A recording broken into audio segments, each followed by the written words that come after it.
Bir tel sesiyle fırlamıştım dışarı, akşamın ayazında. Yıldızlar sönük yanıyordu. Karanlıktı her yer. Sis miydi, duman mıydı kaplamıştı semayı. Elimi açıp yıldız falına bakmıyordum falcılar gibi. Gerçek bir kumar oynanıyordu hayatımda. Sanki var olma yok olma mücadelesiydi adeta.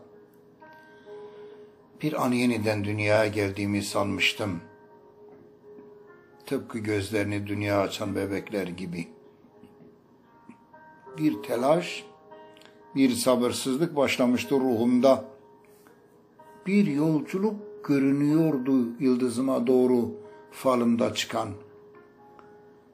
Semaya yaklaştıkça ışıklar sönüyordu bir bir. Bir yıldıza yer açılıyordu. Sanki uzay boşluğunda ben yaklaştıkça kaçıyordu benden.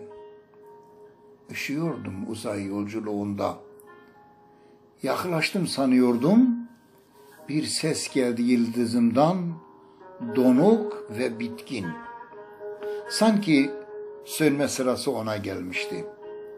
O da mı batıyordu artık? Oysa daha akşam erkendi.